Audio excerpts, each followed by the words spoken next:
that recipe, we're gonna see how to do this amazing banana and walnuts pudding.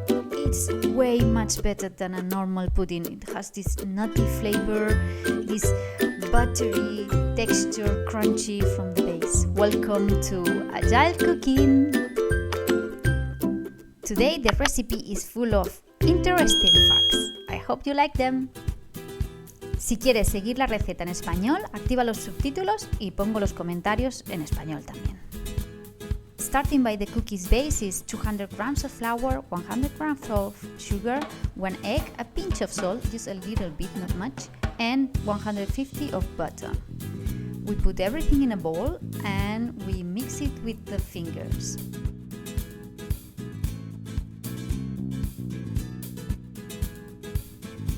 It seems easy to do, huh? Well, let's try. Honestly, I think it's one of the most sticky doughs I ever worked with.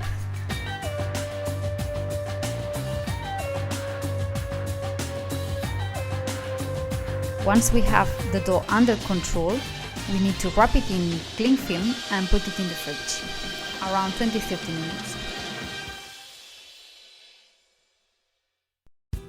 Let's continue with the filling. We need 120 grams of stale bread, around 70 grams of nuts plus some extra for decoration, 2 ripe bananas, like very ripe, 3 eggs, 220 milliliters of milk, 50 grams of sugar, 2 tablespoons of vanilla, extract vanilla, and a tablespoon of baking powder. And we need to convert the bread in crumbles.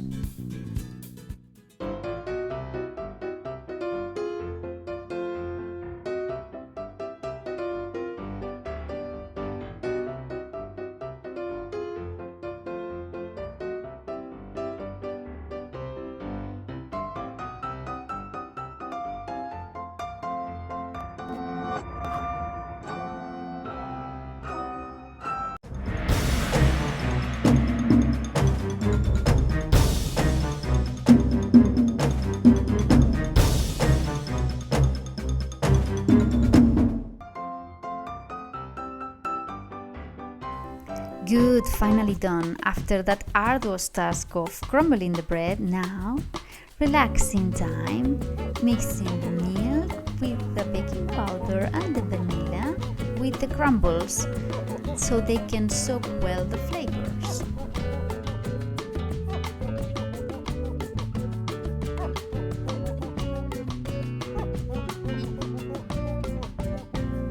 While we are waiting for the filling to soak, we're gonna continue with the base. After we take it out from the fridge, we're gonna start our daily training.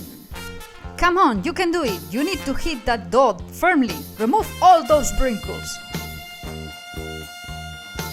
Make it flat and even. I don't really want to see any cracks around. Reshape!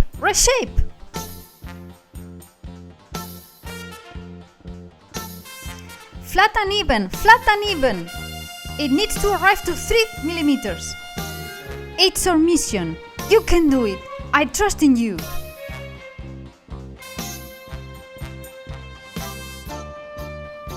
And if you see the dough is too soft, put it in the fridge. Come on, you can do it.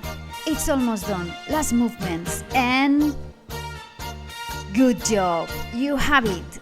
Now to the oven for around 20 minutes. The secret of the recipe, it comes now. We need to make fluffy pudding. And how we do that? With the eggs. We're gonna do like a meringue with the eggs, the whole eggs and the sugar. The time to achieve that texture depends on your mixer. It took me around 7 minutes. Please remember the cake is in the oven. Just check it. It created a big bubble. What we gonna do? Calm down. Use the common sense. Pinch it until it removes the air. Oh yes, it works. Don't forget to remove it from the oven when it's ready. We need to chop the bananas and the nuts and mix the eggs with the soaked crumbles, bit by bit. We add a bit of egg and then after another bit. I like to do it in 3 steps. In this way we are keeping more air inside the cake and it's gonna be super spongy.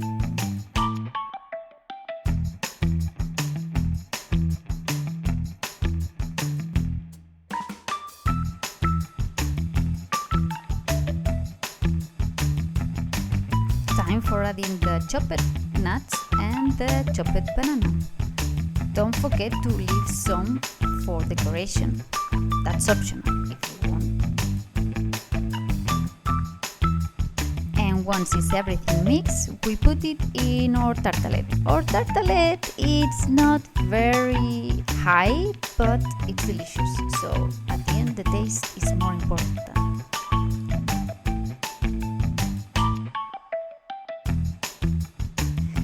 Look at that, so beautiful. It's ready for the oven. As always, to know if it's cooked, pinch it with a wooden stick, and if it gets out clean, it's ready. That's done. Turn off the oven and leave the door open and leave it resting inside around 30 minutes. Then take it out and leave it cool down around 30 minutes more. And then, only then, you will deserve a piece of this spongy, delicious, nutty, buttery cake. If you like the recipe, please follow us. And thanks for watching Agile Cooking. We hope you try and you like it.